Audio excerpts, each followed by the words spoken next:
Hey, Brantley, Madison, and Maverick, it's Nanny, and we're about to read chapter 10 entitled Halloween. So, at the end of chapter 9, we found out that Ron, Harry, and Hermione had found that three-headed dog hiding, guarding something. All right, so hope you have your book, chapter 10, Halloween. Malfoy couldn't believe his eyes when he saw that Harry and Ron were still at Hogwarts the next day, looking tired but perfectly cheerful. Indeed, by the next morning, Harry and Ron thought that meeting the three-headed dog had been an excellent adventure, and they were quite keen to have another one. In the meantime, Harry filled Ron in about the package that seemed to have been moved from Gringotts to Hogwarts, and they spent a lot of time wondering what could possibly need such heavy protection. "It's either really valuable or really dangerous," said Ron. "Or both," said Harry. But as all they knew for sure about the mysterious object was that it was about 2 inches long, they didn't have much chance of guessing what it was without further clues. Neither Neville nor Hermione showed the slightest interest in what lay underneath the dog and the trapdoor. All Neville cared about was never going near that dog again. Hermione was now refusing to speak to Harry and Ron, but she was such a bossy know-it-all that they saw this as an added bonus. All they really wanted now was a way of getting back at Malfoy, and to their great delight, just such a thing arrived in the mail about a week later.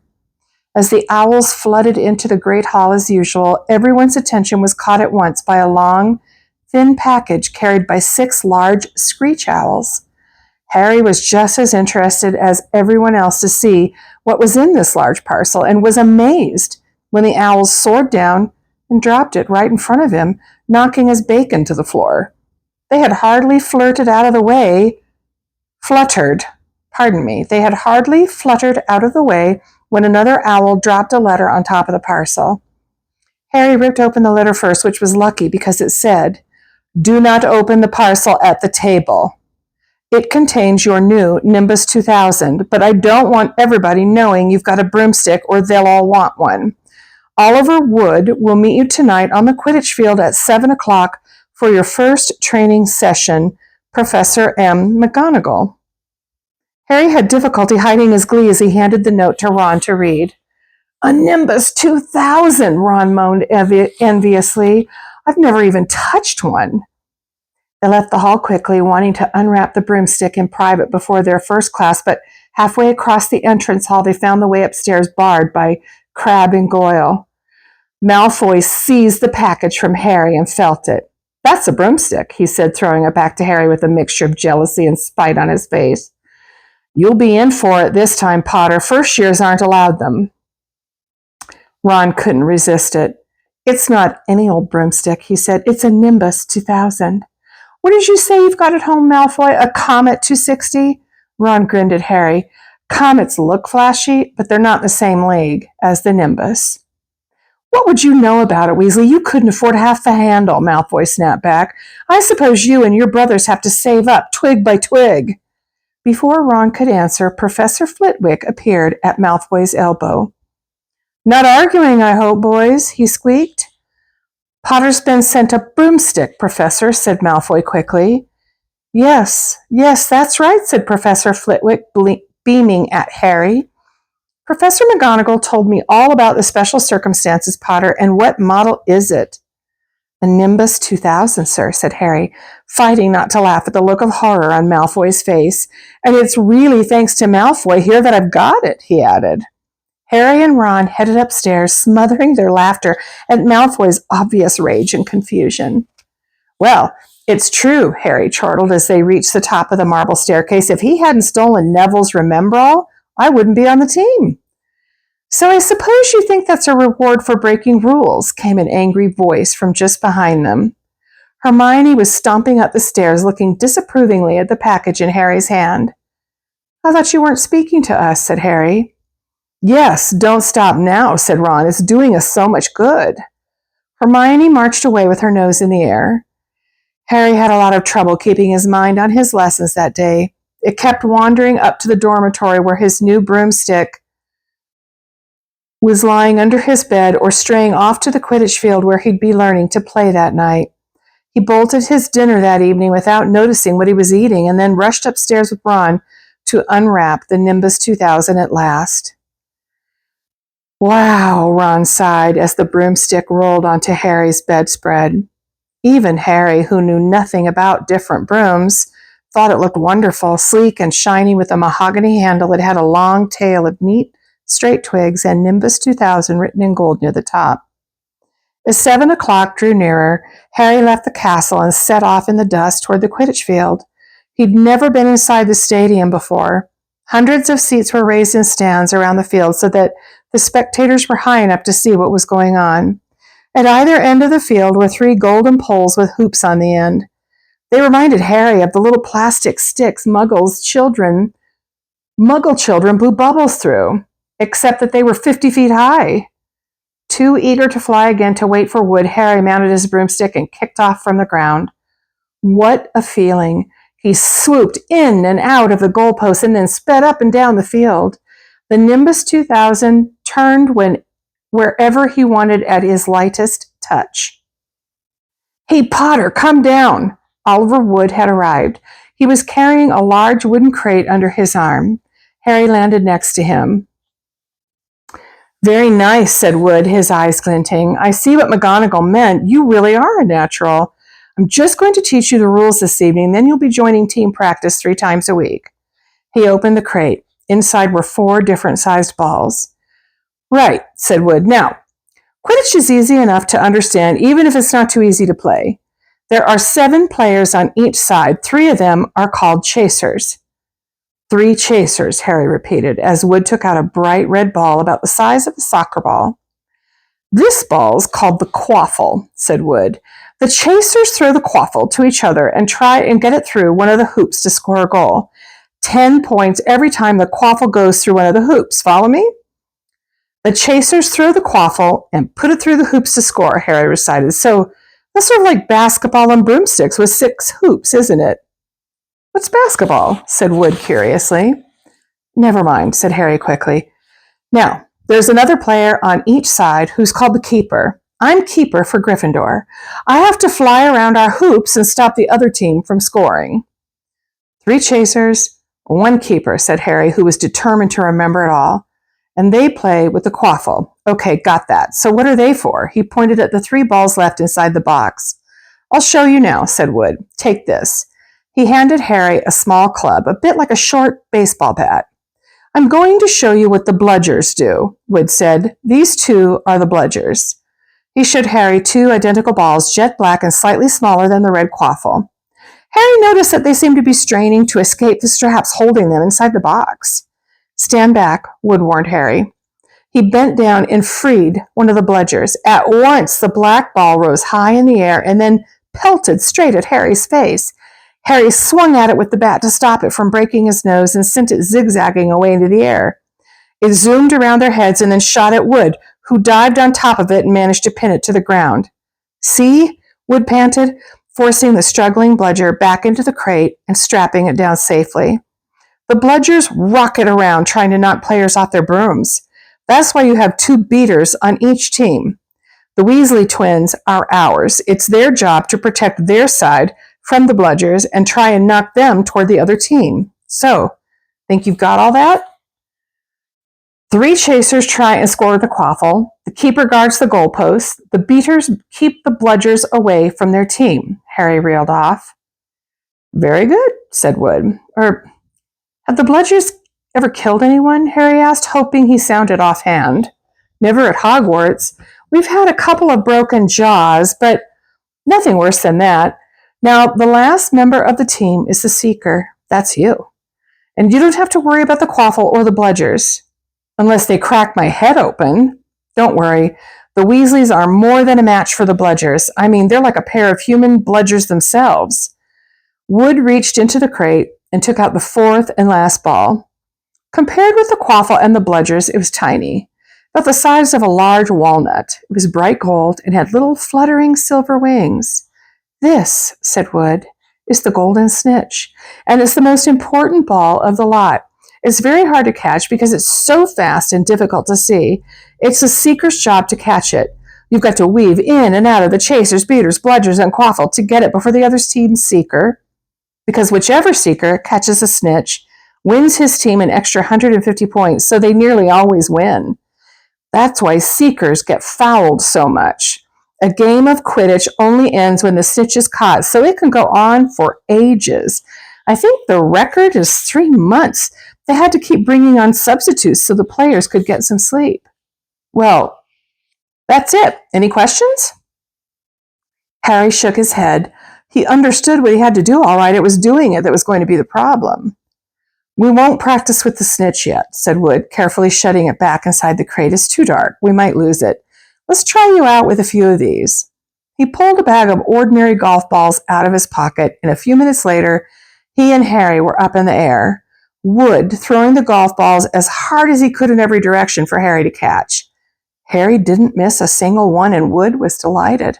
After half an hour, night had really fallen, and they couldn't carry on.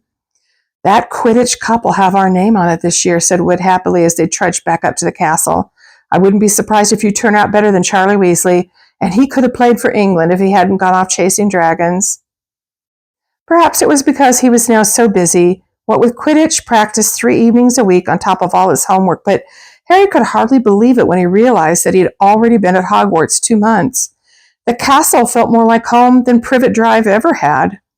His lessons, too, were becoming more and more interesting now that they had mastered the basics. On Halloween morning, they woke to the delicious smell of baking pumpkin wafting through the corridors. Even better, Professor Flitwick announced in Charms that he thought they were ready to start making objects fly, something they had all been dying to try since they'd seen him make Neville's toad zoom around the classroom. Professor Flitwick put the class into pairs to practice. Harry's partner was Seamus Finnegan, which was a relief because Neville had been trying to catch his eye. Ron, however, was to be working with Hermione Granger. It was hard to tell whether Ron or Hermione was angrier about this. She hadn't spoken to either of them since the day Harry's broomstick had arrived. Now, don't forget that nice wrist movement we've been practicing, squeaked Professor Flitwick, perched on top of his pile of books as usual. Swish and flick, remember. Swish and flick. And saying the magic words properly is very important, too. Never forget Wizard Barufio, who said S instead of F and found himself on the floor with a buffalo on his chest. It was very difficult. Harry and Seamus swished and flicked, but the feather they were supposed to be sending skyward just lay on the desktop. Seamus got so impatient that he prodded it with his wand and set fire to it. Harry had to put it out with his hat. Ron, at the next table, wasn't having much more luck. Wingardium Leviosa, he shouted, waving his long arms like a windmill. You're saying it wrong, Harry heard Hermione snapped. It's Wingardium Leviosa. Make the gar nice and long. You do it then if you're so clever, Ron snarled. Hermione rolled up the sleeves of her gown, flicked her wand, and said, Wingardium Leviosa. Their feather rose off the desk and hovered about 4 feet above their heads. Oh, well done, cried Professor Flitwick, clapping. Everyone see here, Miss Granger's done it. Ron was in a very bad mood by the end of the class. It's no wonder no one can stand her, he said to Harry as they pushed their way into the crowded corridor. She's a nightmare, honestly. Someone knocked into Harry as they hurried past him. It was Hermione. Harry caught a glimpse of her face and was startled to see that she was in tears. I think she heard you. So, said Ron, but he looked a bit uncomfortable. She must have noticed she's got no friends. Hermione didn't turn up for the next class and wasn't seen all afternoon. On their way down to the Great Hall for the Halloween feast, Harry and Ron overheard Parvati Patel telling her friend Lavender that Hermione was crying in the girls' bathroom and wanted to be left alone. Ron looked still more awkward at this, but a moment later they had entered the Great Hall where the Halloween decorations put Hermione out of their minds. 1,000 live bats fluttered from the walls and ceiling, while 1,000 more swooped over the tables in low black clouds, making the candles in the pumpkins stutter. The feast appeared suddenly on the golden plates as it had at the starter term banquet. Harry was just helping himself to a baked potato when Professor Quirrell came sprinting into the hall, his turban askew and terror on his face. Everyone stared as he reached Professor Dumbledore's chair, slumped against the table, and gasped. "Troll! In the dungeons! Thought you ought to know." He then sank to the floor in a dead faint. There was an uproar. It took several purple firecrackers exploding from the end of Professor Dumbledore's wand to bring silence. "Prefects," he rumbled, "lead your houses back to the dormitories immediately." Percy was in his element. "Follow me. Stick together, first years. No need to fear the troll if you follow my orders. Stay close behind me now. Make way. First years coming through. Excuse me, I'm a prefect." "How could a troll get in?" Harry asked as they climbed the stairs. "Don't ask me. They're supposed to be really stupid," said Ron. "Maybe Peeves let it in for a Halloween joke." They passed different groups of people hurrying in different directions. As they jostled their way through a crowd of confused Hufflepuffs, Harry suddenly grabbed Ron's arm. "I've just thought. Hermione. What about her? She doesn't know about the troll." Ron bit his lip. "Oh, all right," he snapped, "but Percy'd better not see us." Ducking down, they joined the Hufflepuffs going the other way, slipped down a deserted side corridor, and hurried off toward the girls' bathroom. They had just turned the corner when they heard quick footsteps behind them. "Percy!" hissed Ron, pulling Harry behind a large stone griffin. Peering around it, however, they saw not Percy but Snape. He crossed the corridor and disappeared from view. "What's he doing?" Harry whispered. "Why isn't he down in the dungeons with the rest of the teachers?" "Search me." Quietly as possible, they crept along the next corridor after Snape's fading footsteps. "He's heading for the 3rd floor," Harry said, but Ron held up his hand. "Can you smell something?" Harry sniffed, and a foul stench reached his nostrils, a mixture of old socks and the kind of public toilet no one seems to clean. And then they heard it, a low grunting and the shuffling footfalls of gigantic feet. Ron pointed. At the end of a passage to the left, something huge was moving toward them. They shrank into the shadows and watched as it emerged into a patch of moonlight. It was a horrible sight. 12 feet tall, its skin was a dull granite gray, its great lumpy body like a boulder with its small, bald head perched on top like a coconut. It had short legs, thick as tree trunks, with flat, horny feet. The smell coming from it was incredible. It was holding a huge wooden club which dragged along the floor because its arms were so long. The troll stopped next to a doorway and peered inside. It waggled its long ears, making up its tiny mind, then slouched slowly into the room. "The key's in the lock," Harry muttered. "We could lock it in." "Good idea," said Ron nervously. They edged toward the open door, mouths dry, praying the troll wasn't about to come out of it. With one great leap, Harry managed to grab the key, slam the door, and lock it. Yes! Flushed with their victory, they started to run back up the passage, but as they reached the corner, they heard something that made their hearts stop. A high, petrified scream, and it was coming from the chamber they'd just chained up. "Oh no," said Ron, pale as the Bloody Baron. "It's the girls' bathroom," Harry gasped. "Hermione," they said together. It was the last thing they wanted to do, but what choice did they have? Wheeling around, they sprinted back to the door and turned the key, fumbling in their panic. Harry pulled the door open and they ran inside. Hermione Granger was shrinking against the wall opposite, looking as if she was about to faint. The troll was advancing on her, knocking the sinks off the walls as it went. "Confuse it," Harry said desperately to Ron, and seizing a tap, he threw it as hard as he could against the wall. The troll stopped a few feet from Hermione. It lumbered around, blinking stupidly to see what had made the noise. Its mean little eyes saw Harry. It hesitated, then made for him instead, lifting its club as it went. "Oi! Pea-brain!" yelled Ron from the other side of the chamber, and he threw a metal pipe at it. The troll didn't even seem to notice the pipe hitting its shoulder, but it heard the yell and paused again, turning its ugly snout toward Ron instead, giving Harry time to run around it.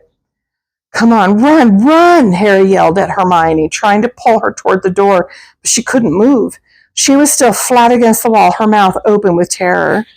The shouting and the echoes seemed to be driving the troll berserk. It roared again and started toward Ron, who was nearest and had no way to escape. Harry then did something that was both very brave and very stupid. He took a great running jump and managed to fasten his arms around the troll's neck from behind.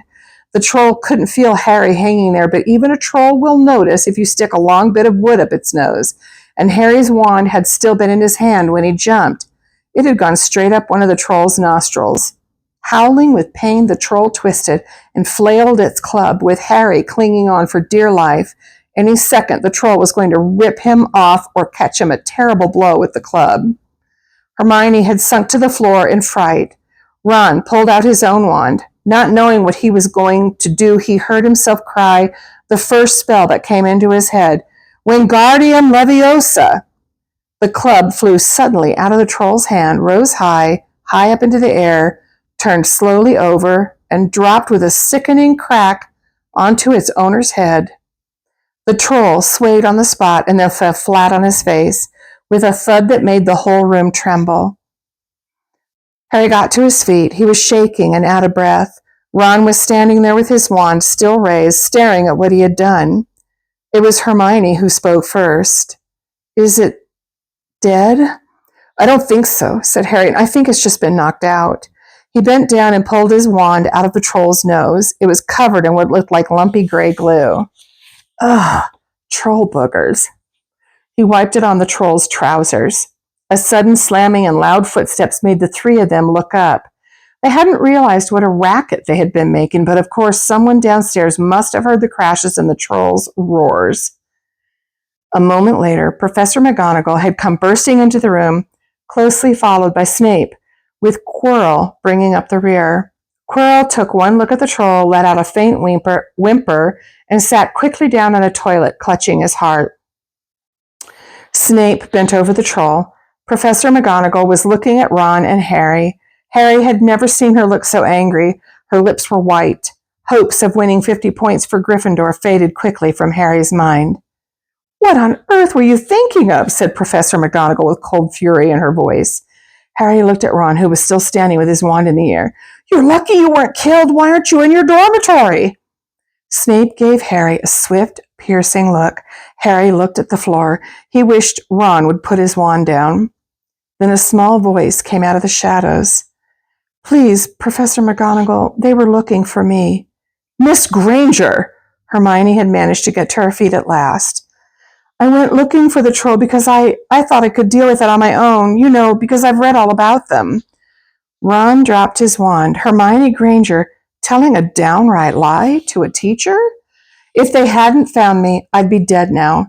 Harry stuck his wand up its nose, and Ron knocked it out with its own club. "They didn't have time to come and fetch anyone. It was about to finish me off when they arrived." Harry and Ron tried to look as though this story wasn't new to them. "Well, in that case," said Professor McGonagall, staring at the three of them, "Miss Granger, you foolish girl, how could you think of tackling a mountain troll on your own?" Hermione hung her head. Harry was speechless. Hermione was the last person to do anything against the rules, and here she was, pretending she had to get them out of trouble. It was as if Snape had started handing out sweets. "Miss Granger, 5 points will be taken from Gryffindor for this," said Professor McGonagall. "I'm very disappointed in you. If you're not hurt at all, you'd better get off to Gryffindor Tower. Students are finishing the feast in their houses." Hermione left. Professor McGonagall turned to Harry and Ron. "Well, I still say you were lucky, but not many first years could have taken on a full-grown mountain troll. You each win Gryffindor 5 points. Professor Dumbledore will be informed of this. You may go." They hurried out of the chamber and didn't speak at all until they had climbed 2 floors up. It was a relief to be away from the smell of the troll, quite apart from anything else. "We should have gotten more than 10 points, Ron grumbled. 5, you mean, once she's taken off Hermione's." "Good of her to get us out of trouble like that," Ron admitted. "Mind you, we did save her." "She might not have needed saving if we hadn't locked the thing in with her," Harry reminded him. They had reached the portrait of the fat lady. "Pig snout," they said, and entered. The common room was packed and noisy. Everyone was eating the food that had been sent up. Hermione, however, stood alone by the door waiting for them. There was a very embarrassed pause. Then, none of them looking at each other, they all said thanks and hurried off to get plates. But from that moment on, Hermione Granger became their friend. There are some things you can't share without ending up liking each other, and knocking out a 12-foot mountain troll is one of them. That was an exciting chapter.